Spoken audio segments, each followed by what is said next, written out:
Bueno, como os he comentado en un principio, vamos a hablar de las claves para la intervención en el propio lenguaje.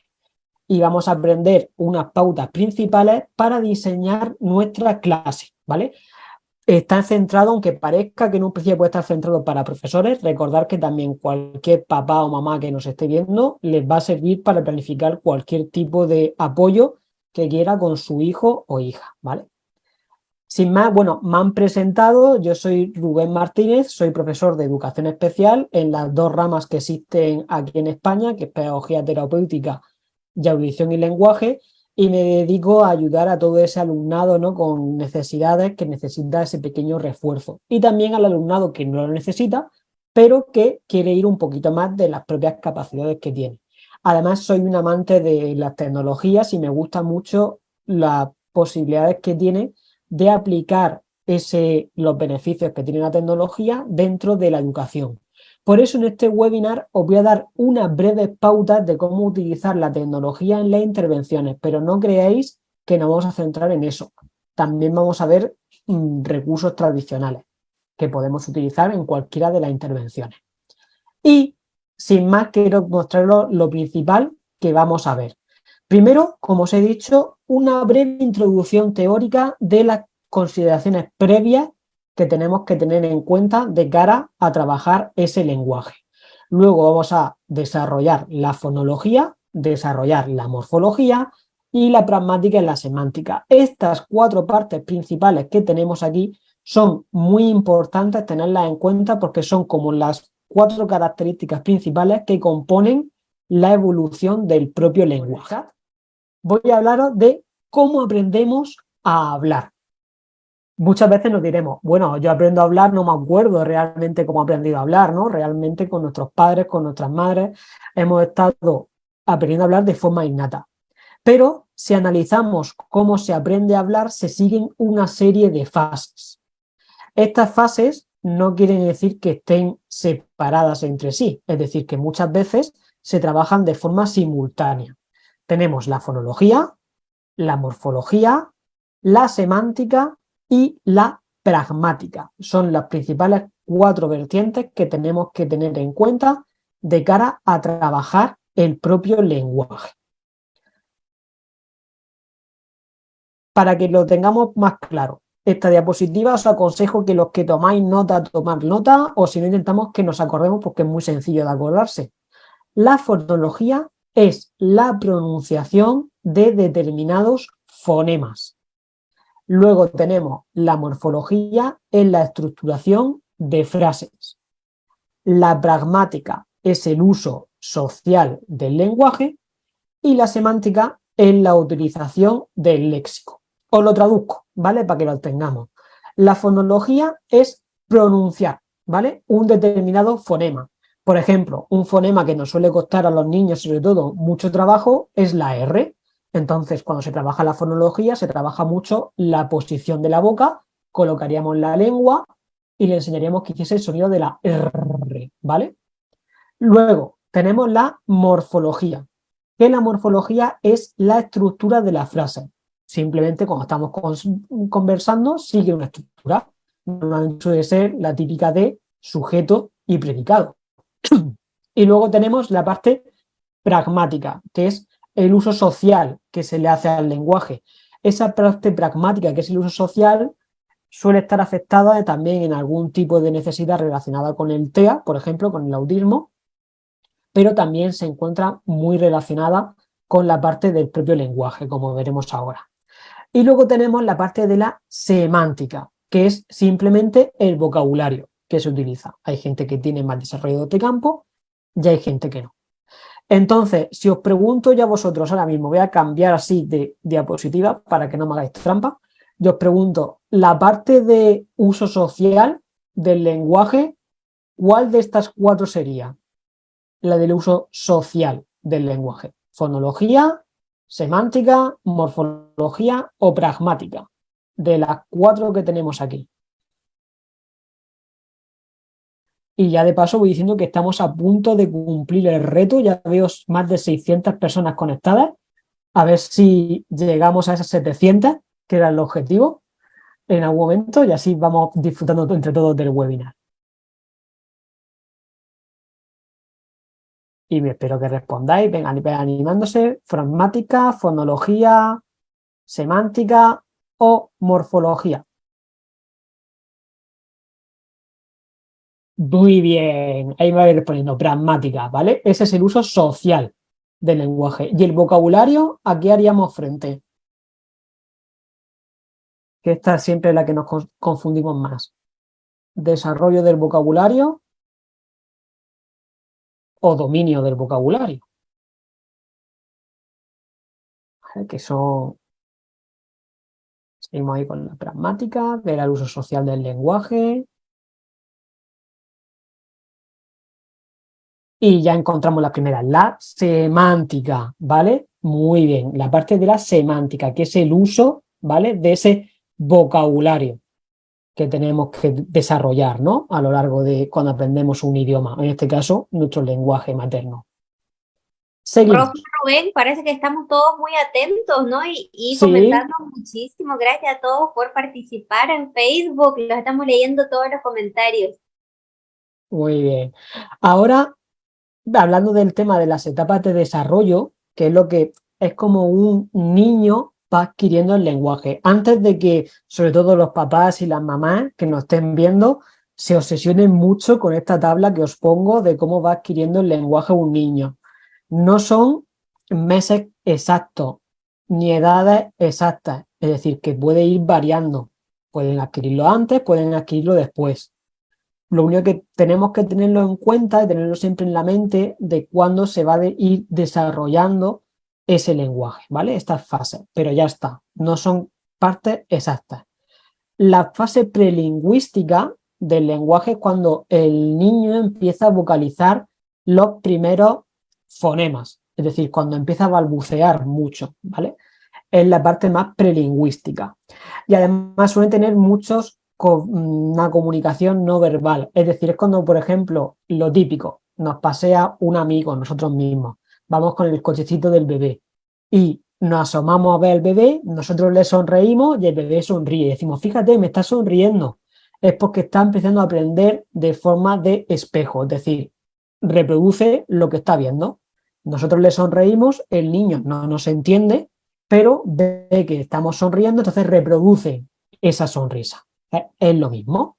Luego llegamos a la etapa de balbuceo. Aquí es cuando encontramos las primeras ilusiones de los padres y de las madres y además las primeras peleas entre papá y mamá. Porque normalmente cuando empiezan a aprender el ma, pa, y se suelen competir los padres y las madres, ¿no? De ver quién nombra primero, ese papá o mamá.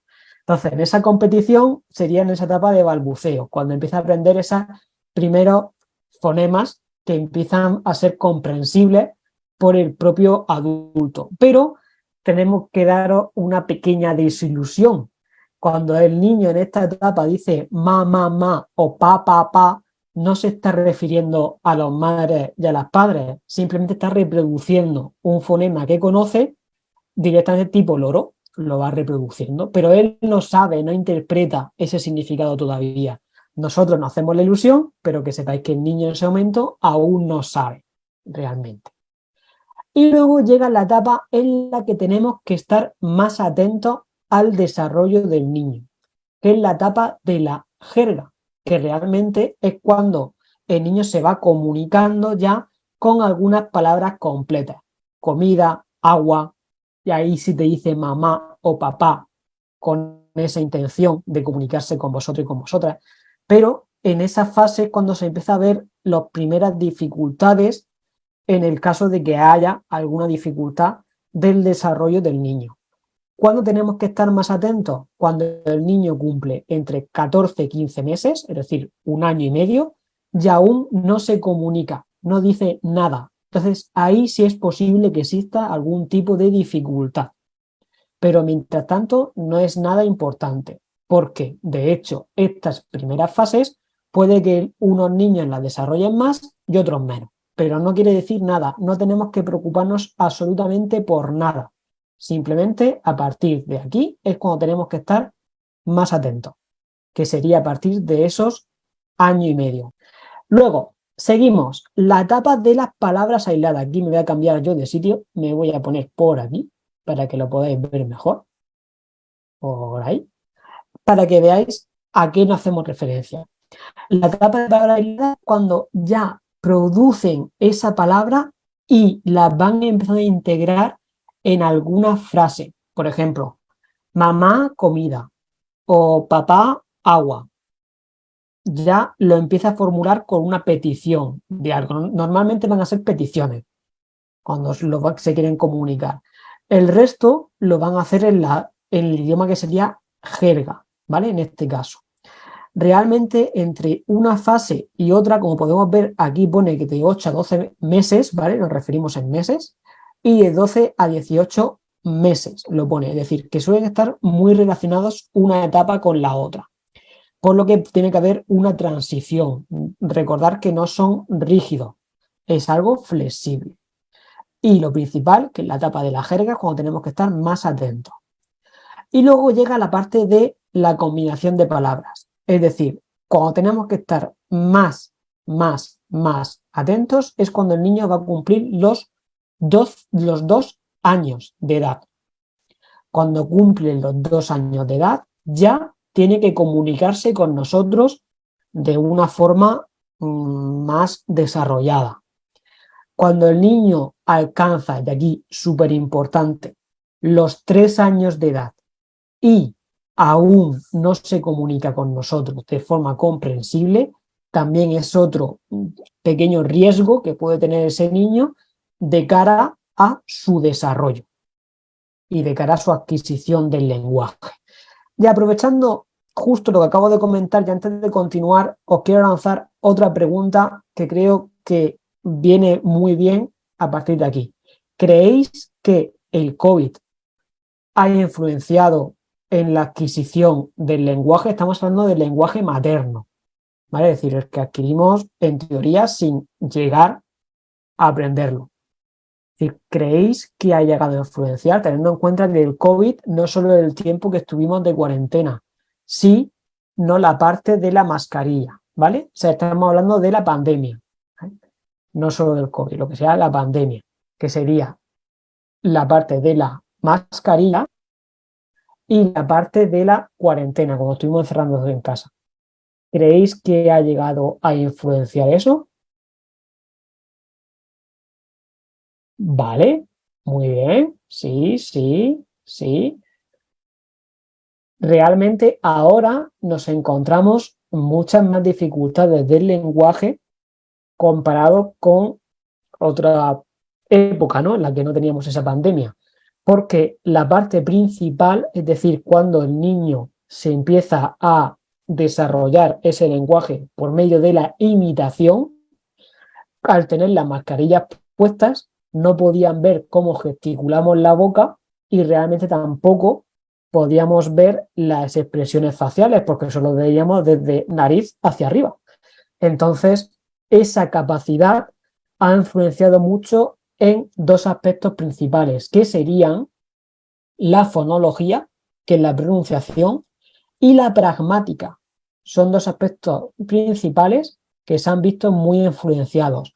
La fonología, que corresponde, como he dicho, la articulación, ¿no?, de las palabras, y la pragmática es ese uso social por la distancia que tuvimos que mantener de seguridad en todo ese tiempo.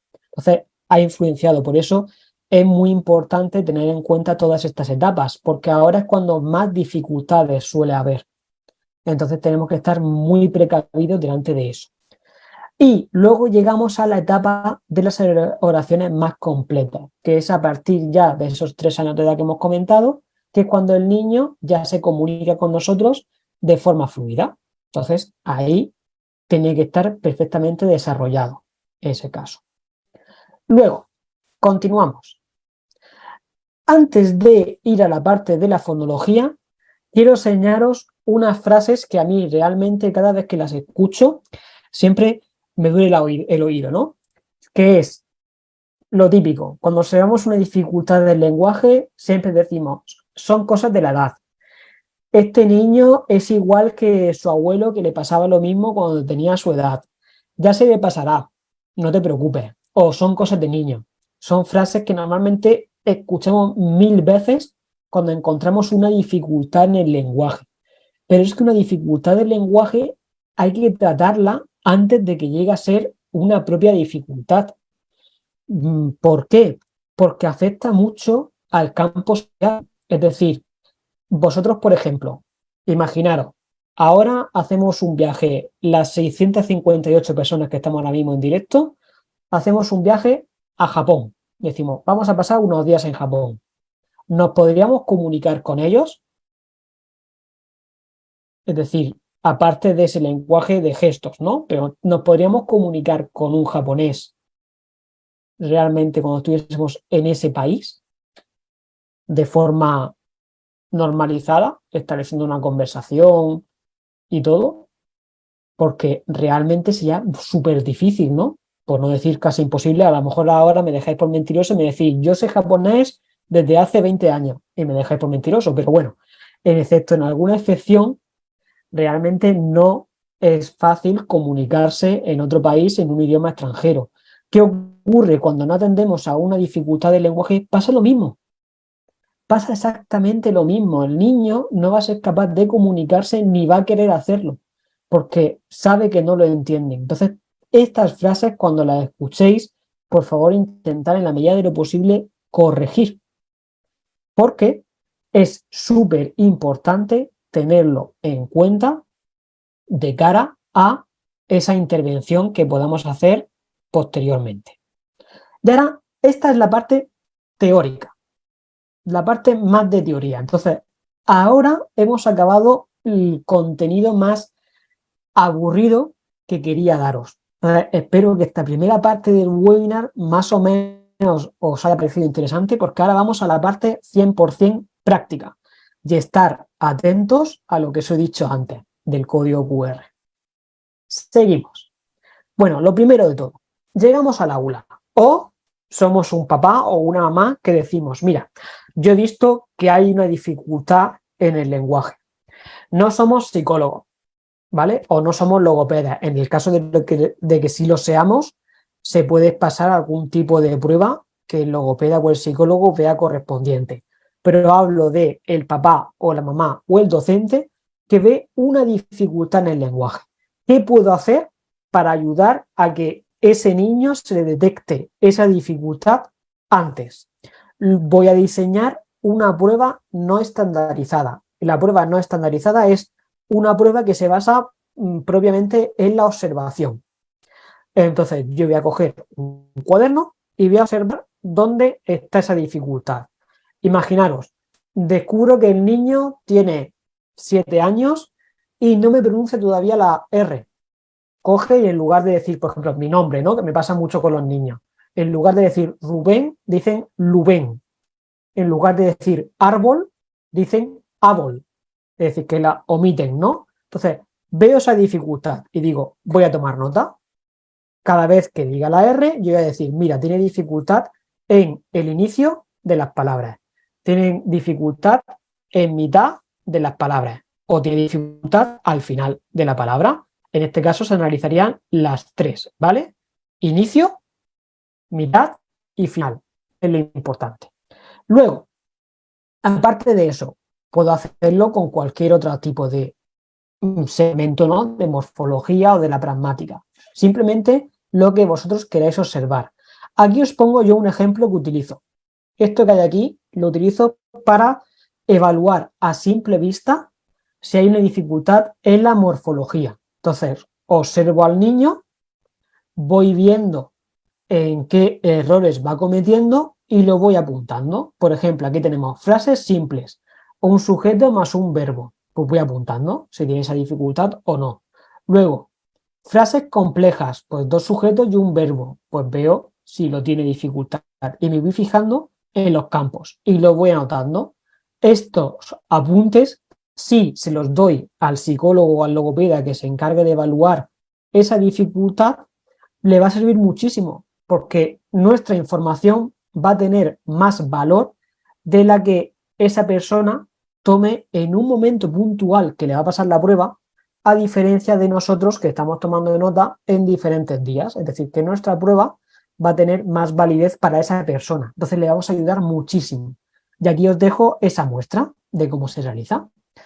Imaginaros ahora, mira, el niño no consigo entenderlo, no consigo que se comunique. Es decir, estamos hablando de un ejemplo muy radical, ¿no? Muy extremo. Antes de que lo detecten, nosotros como profesores o como papá o mamá tenemos que ayudar a que ese niño se comunique a su manera. ¿Para qué podemos utilizar? Existen los que se llaman tableros de comunicación. No quiero enrollarme mucho con teoría, pero tableros de comunicación son como una especie de tablet en la que el niño va tocando los pictogramas y se va comunicando con nosotros. ¿Qué pasa? Que esos tableros de comunicación son muy costosos y normalmente un profesor o un papá o una mamá no puede adquirirlos.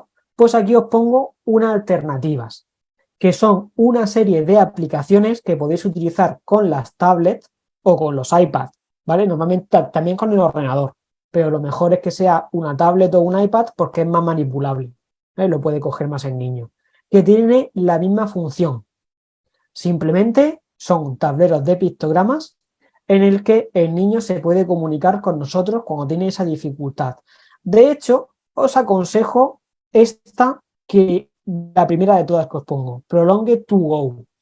Esa aplicación que está tanto para iOS, es decir, para iPad, como para Android, lo que nos permite es que, aparte de usar pictogramas, nosotros como profesores o un papá o una mamá le puede poner en la parte de arriba los pictogramas que el niño más utiliza y así los pilla más cómodo y se puede comunicar de una forma más rápida con nosotros. Es decir, que os aconsejo eso. Esto solo en el caso de que voy a pasar la prueba y digo, no consigo que el niño se comunique, no lo consigo comprender. Pues aplico estas aplicaciones que tengo aquí de comunicación. Y ahora, os tengo que decir una pregunta que creo que me vais a responder todo. ¿Sabéis respirar?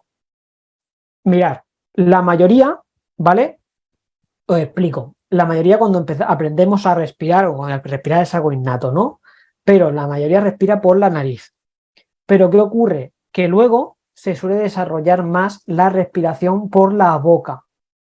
Es cuando se suele desarrollar más. De hecho, eso ocurre mucho cuando nos levantamos por la mañana después de dormir y decimos, noto que la garganta está seca. Eso es porque respiramos por la boca. Cuando hacemos deporte, intentamos oxigenar todo el cuerpo porque hemos hecho mucho deporte, se respira también por la boca, porque es donde es un orificio más grande y se coge más aire por la boca. Entonces eso hace que el niño, cuando va a respirar, empieza muchas veces, muchos problemas que nos encontramos, es que respiran por la boca. ¿Qué ocurre? Si tú respiras por la boca e intentas hablar al mismo tiempo, lo más seguro es que no se te escuche bien o no se te comprenda bien, porque o respiras o hablas, una de las dos. Entonces, cuando hacemos las dos de forma simultánea, solo encontramos muchos problemas de pronunciación. Os lo digo porque en esta primera prueba que pasábamos de evaluación, muchas veces cuando al niño le enseñamos a respirar bien, se corrige ese problema de pronunciación. De hecho, es algo que tenemos que hacer mucho. ¿Por qué? Porque la mayoría de las veces no sabemos respirar. Entonces, ¿cómo enseñamos a un niño a respirar? Aquí os pongo yo el caso de un alumno mío, ¿vale? Lo que hacemos con el niño es que se tumbe en un sitio, cualquier sitio. Realmente lo mejor es un sitio acolchado. Yo tengo preparado en el aula un sitio preparado para ello, ¿vale? Un sitio acolchado, en el que esos niños se tumban y se ponen, como podéis ver en la imagen, un peluche en el centro. Ese peluche simplemente no hace la función que cree el niño. El niño en un principio lo que cree es que lo tiene que abrazar. Entonces, es lo que él cree, pero la función que hace es que cuando nosotros le enseñamos a que tiene que coger el aire por la nariz y soltarlo por la boca, lo fijamos en el peluche, nosotros el adulto, se fija en el peluche y a la hora de fijarse en ese peluche vemos si sube y baja. Si vemos que sube y baja, es que lo está haciendo de forma correcta. Si no sube y baja, lo está haciendo de forma incorrecta. Entonces, es una forma de corregirle esa respiración de cara a que el niño la adquiera de forma más natural. Entonces, es un ejercicio que se le puede enseñar. De hecho, os aconsejo que todas las noches lo hagáis con vuestros hijos, en el caso de que tengáis los hijos, lo hagáis con vuestros hijos, de cara a que aprendan desde pequeñitos a cómo se respira de forma adecuada. Y es un ejercicio muy simple, simplemente que abracen algo y ya está. Con adultos, ¿cómo se hace? Con adultos lo que se hace es un folio, se le pone un folio de papel en la parte de la boca del estómago, es decir, a ver, todos los que no estáis viendo, si lo podemos hacer el gesto, colgaríamos 2 dedos que dicen normalmente, vamos hacia el tronco y los colocamos en la boca del estómago. Entonces, ahí coloco el folio. Entonces, colocaría el folio y yo, mirando esos 2 dedos que están sujetando el folio, cojo aire por la nariz y cuento hasta 3. Y suelto. Si vemos que ese folio se mueve, es que lo hacemos de forma correcta. Si no, no. Si no, estamos cogiendo aire en la parte de arriba. Entonces, es una forma de enseñar esa respiración de forma correcta. Ahora, ya hemos visto que está esa respiración de forma correcta. ¿Qué podemos hacer para trabajar lo que es la pronunciación? Porque estamos trabajando la respiración y el problema sigue. Vamos a trabajarlo con unas tarjetas de pronunciación. Estas tarjetas de pronunciación nos sirven muchísimo de cara a que el niño se fija en la boca cómo se pronuncia ese fonema. Por ejemplo, en este caso de la P, está muy claro que lo hace con la boca cerrada, ¿no? Y nos pone otro icono de un objeto que puede hacer ese simbolismo, ¿no? De ese objeto. Entonces nosotros cogemos y hacemos la exposición de esta forma. Decimos, mira, voy a trabajar con vosotros la P. Nos señalamos nosotros la boca con la tarjeta en la mano. P. La P, ¿qué hace? Por ejemplo, como un cohete, y hacemos el símbolo del cohete. ¡Pum! ¿Vale? Entonces nos sirve para trabajar ese fonema. En el caso de que el niño ya vaya evolucionando, utilizamos el material que pongo aquí al lado. Fonema P con el fonema P y diferentes palabras que llevan la palabra P. Entonces, realmente le vamos preguntando a que ellos vayan pronunciando cada una de las palabras que aparecen aquí. Y vamos trabajando ese fonema. Entonces, nos sirve para eso. Entonces, estos 2 materiales son estupendos para trabajar esa parte de la fonología. En este caso, del sonido P. Seguimos. ¿Cómo hacemos una sesión? La sesión de intervención para un caso de que necesita trabajar la fonología, sea, yo al menos os digo cómo las hago yo, aquí cada uno la puede hacer de una forma diferente, pero cómo la hago yo. Primero, ejercicio de respiración. El niño coge y hace su ejercicio de respirar. Luego, trabajamos el fonema en el que se presenta la dificultad, es decir, por medio de esas tarjetas que tenemos ahí. Y luego trabajamos con un juego interactivo. Yo os aconsejo que utilicéis el juego de la oca de los sonidos. Si habéis estado atentos en la diapositiva anterior, os puedo decir que por ahí tenemos algo que podemos descargarnos de cara a trabajarlo.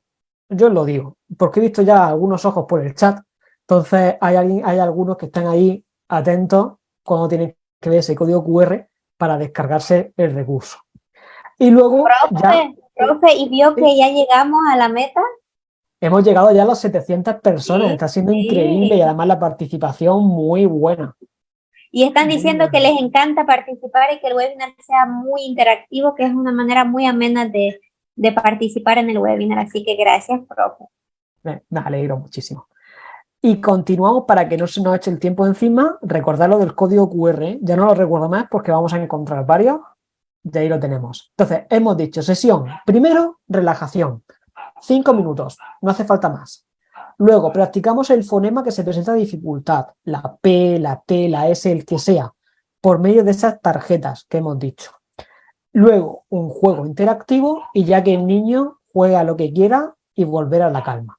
Normalmente yo suelo combinar la respiración al principio y la respiración al final. Se suele utilizar los dos extremos. Y continuamos. Luego llega la estructuración de las frases.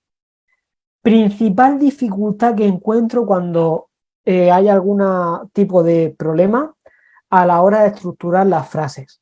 La gente no utiliza nexos ni artículos. Es decir, cuando decimos, por ejemplo, papá y mamá, pues te dicen papá, mamá. O abuelo, abuela. No te dicen abuelo y abuela. ¿Qué tenemos que corregir en ese caso? La propia estructuración de frases.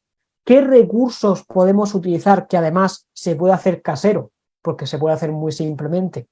Son tarjetas visuales que nos permitan construir las frases. En este caso, en este juego en concreto o en este material en concreto, se utilizan tarjetas clasificadas por colores. Tenemos el verde, serían como las palabras, en rojo las acciones, en este caso los verbos, en amarillo aquí abajo los complementos y en azul los nexos de unión o los artículos, ¿vale? Todo aquello que va uniendo palabras. Entonces nos sirve para ir trabajando poco a poco. ¿Cómo se trabaja poco a poco? Primero, una acción simple, la que tenemos aquí adelante, que sería abuelo lee. Una palabra, una acción. Ya está. Siguiente nivel, la niña, el niño duermen. Aquí aún no introducimos el nexo. Simplemente la niña y el niño duermen. Luego lo introduciré.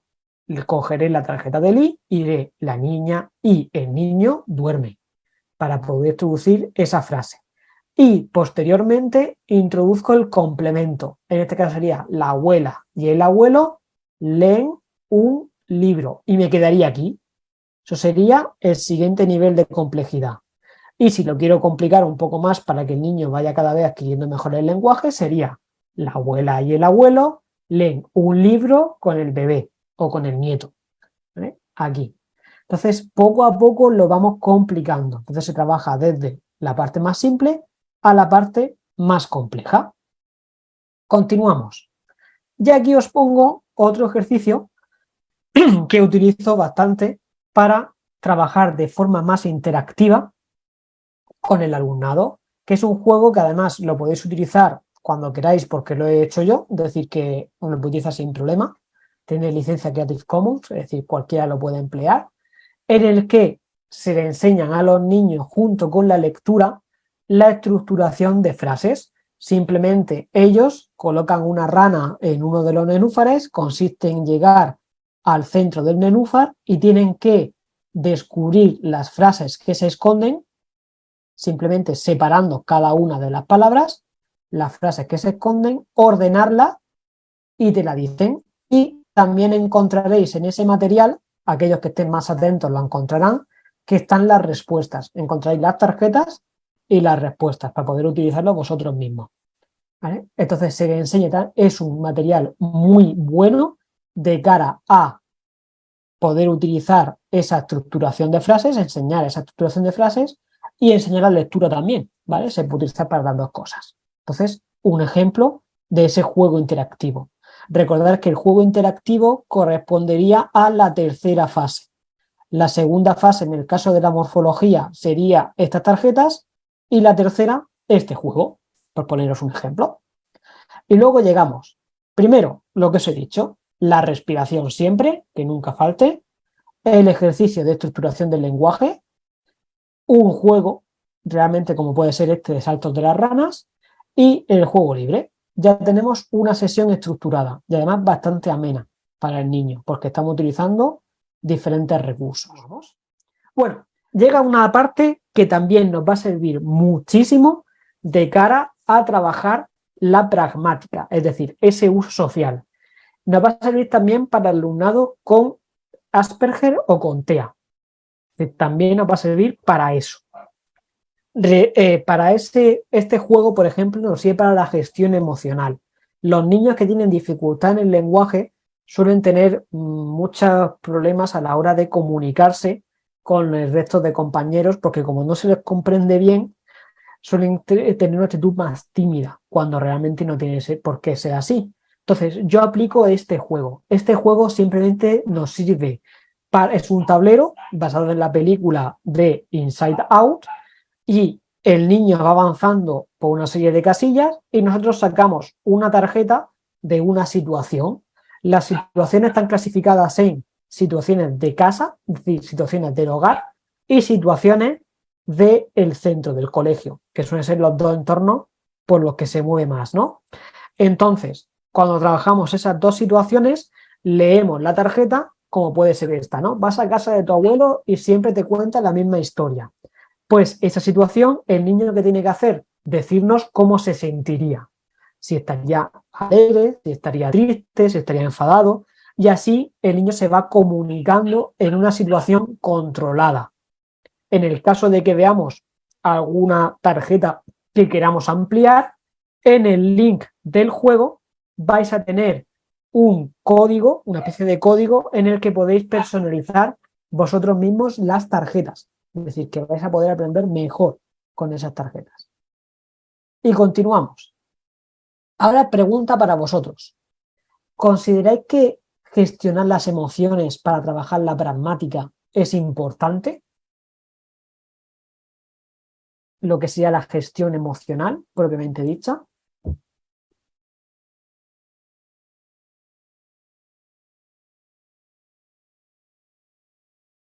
Ya voy viendo los primeros.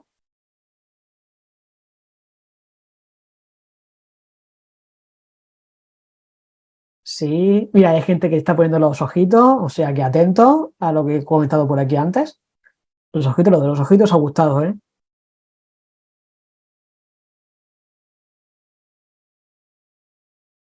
¿Vale? Si alguno me comentáis lo del link del cuestionario, os lo vuelvo a pasar por aquí, link del cuestionario. Y que como estáis participando mucho, se va pasando el link. Ahí. Lo veis, la gestión emocional muy bien, importante, importantísima, es lo que me gusta. Entonces, claro, para trabajar esa gestión emocional con ese alumnado que tenemos con dificultades del lenguaje, os voy a recomendar una serie de ejercicios que también se pueden utilizar con niños con cualquier otra dificultad y con adultos. Es decir, que lo podemos utilizar de las dos formas, ¿vale? Tanto como niños como con adultos. Aquí tenemos uno. La gestión emocional para el manejo y la gestión de la ansiedad, que normalmente la ansiedad social es lo que un niño con dificultades del lenguaje va a tener más. Entonces, esa dificultad social que ese niño va a tener lo podemos gestionar con un diario emocional que os pongo aquí. El niño va puntuando en diferentes categorías y en diferentes colores, rojo, amarillo y verde, y lo va señalando. Dependiendo de la edad, le podemos pedir que nos dé más detalles o menos detalles. Y nos sirve para nosotros ver qué situaciones sociales van a requerir una mayor intervención. Porque ahora os voy a enseñar una cosa que para mí es mágica, que es trabajar las situaciones sociales que aquí les genere ansiedad dentro del aula sin exponerle demasiado, porque la exposición excesiva puede ser contraproducente. Entonces, os pongo por aquí una serie de aplicaciones que se pueden utilizar con el móvil, de tanto de realidad virtual como de realidad aumentada, simplemente la utilicéis con el móvil y ya está, que recrean situaciones sociales, como puede ser ir a la compra, puede ser una exposición, puede ser, por ejemplo, hacer un trabajo en grupo. Todas estas aplicaciones nos permiten trabajar esas situaciones de forma virtual con nosotros, es decir, nosotros en un aula podemos trabajar esas situaciones, lo que nos permite estar controlado y ir al niño exponiéndole poco a poco a esa situación que le genera ansiedad. Aquí, por ejemplo, tenéis otras dos. Estas dos son muy conocidas y se suelen utilizar muchísimo para trabajar esos problemas que tiene de ansiedad. Y bueno, hasta aquí. ¿Os está gustando la formación? Me gustaría ver ya una lluvia de reacciones, porque estamos ya al final, por no decir casi al final, de la formación y mostrarles una lluvia de corazones rápido, que somos ya 754 personas. Hemos superado ya el límite que os había puesto de forma increíble. 754 personas. Profe ¿Os ha Rubén, y gustado? como también hay tantos QR, tantos ojitos, tanta información y recursos, importante decirles a todos que no se olviden también compartir en sus muros este webinar para que se le quede grabado y puedan volver a verlo. Y si necesitan ahí sacarle screenshot o también si necesitan escanearlo, un recurso que no hayan visto, por favor también compartan este webinar para que se les quede grabado y también compártanlo en los grupos para que otros profesionales lo puedan ver. Genial, porque además hasta aquí es los principales puntos que quería trabajar con vosotros. Nos ha quedado varias cosas que se pueden desarrollar más. Hemos visto cómo trabajar cada una de las fases, la fonología, la morfología, la sintaxis. Hemos visto todo eso que se puede ir desarrollando. Entonces, como os ha comentado Victoria, los códigos QR están habilitados durante 72 horas. Quiere decir que son 3 días que el código QR sigue funcionando. Por lo que si queréis descargaros estos recursos y también hacer que vuestros familiares, amigos, colegas se lo descarguen, recordad que compartir el webinar, me podéis nombrar también en Facebook, así también veo yo que lo vais compartiendo, y de esta forma llegar a más gente que se puedan descargar todo este material que realmente es muy útil. Y por último,